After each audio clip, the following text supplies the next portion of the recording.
Yet another list time, guys. After doing the under 50,000 series and the under 30,000 series, we now have the under 40,000 series for you. But this time I picked out only 4 phones, and you must be wondering, hey Ashant, why only 4 phones? Well, that's because as a team we wanted to be very sure of all the recommendations that we make, and this we think are the best buy right now. Also, there are many phones from 2 generations ago with Snapdragon 888 and 888 Plus, which we really don't want to recommend. We want to recommend at least a Snapdragon 8 Gen 1 or higher, or Dimensity or Exynos in the case of a couple of phones that are in the list. Alright, if you're here for the first time, my name is Ashant. You're watching Trakin English. Let's go. Now note that this list is not in any particular order because most of these phones will work for different kinds of users. Anyway, the first phone that I want to recommend is the Motorola Edge 30 Pro. And there are many reasons for it, but the first one is because it's got Snapdragon 8 Gen 1, so you'll get great performance assured. And this is the best tuned 8 Gen 1 for power efficiency. Because 8 Gen 1 phones generally didn't have good battery life, but the Edge 30 Pro was the one with the best battery life when we tested it. And apart from that, you get a clean, bloatware-free software experience, and the display is also a very nice 144Hz AMOLED panel. The only problem that I have with the Edge 30 Pro is that the design is kind of dated. It's not a very good looking phone, and the camera performance is not up to mark with the other competitors in the list.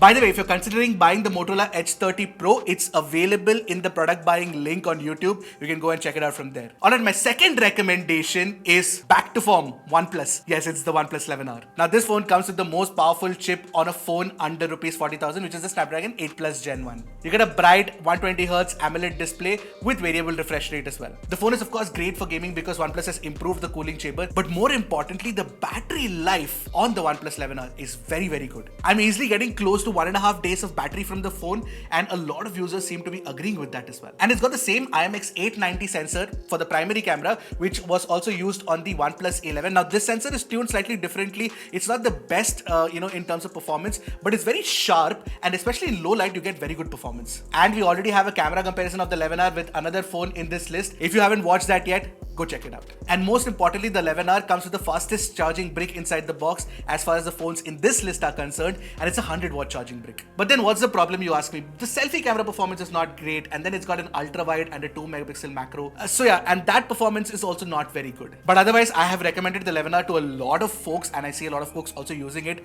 out and about in the open because it's really good value. Now the third phone in my list is a phone that I've recommended time and again. It's the Samsung Galaxy S21 FE. Do I even need to say what's great about this phone? Well, it's got IP rating, it's got wireless charging, and it's got a proper triple camera setup with a 3x telephoto, all of which are not present in any other phone in this price range. I'm talking about IP68, by the way. And Samsung's displays look fantastic. 1200 nits peak brightness. It's all very good. There's another thing that I really like about the S21 FE, and that is One UI. You already have One UI 5.1 update, and the experience of using One UI is really, really good. But the problem with Samsung is that inside the box, you do not get a charger, and the charging speeds are very slow as well. That's not it. Battery life is a huge concern on this phone. A lot of people have been complaining about it. By the way, the S21 FE is also in that same product buying link. You should go check that out from there and maybe even buy it from there itself. If you like the kind of videos that we make, that's because we put in a lot of heart and effort into these, and we would love all your support. Hit that subscribe button maybe. Now the final fourth phone in my list, again in no order of preference, and this one might come as a surprise to you because I haven't covered it on the Trakin English channel just yet, but I did it on the Tamil channel, and it is the Vivo V27 Pro. Now this came as a total surprise because this phone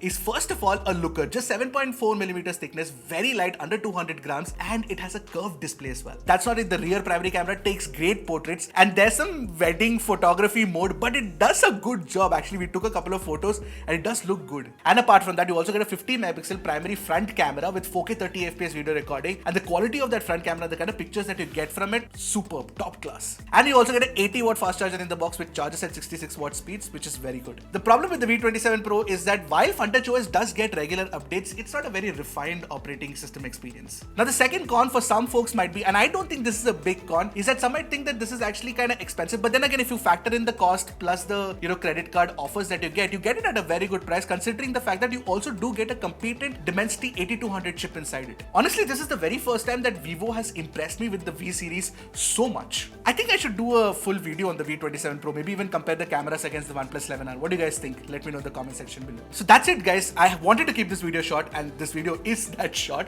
It's just 4 recommendations under rupees 40,000, which I think are really, really good. What do you guys think? Do you agree with the recommendations? Maybe I might have missed something out. Let me know in the comment section below. And I'll see you guys in the next one. Until the next one, keep tracking and stay safe.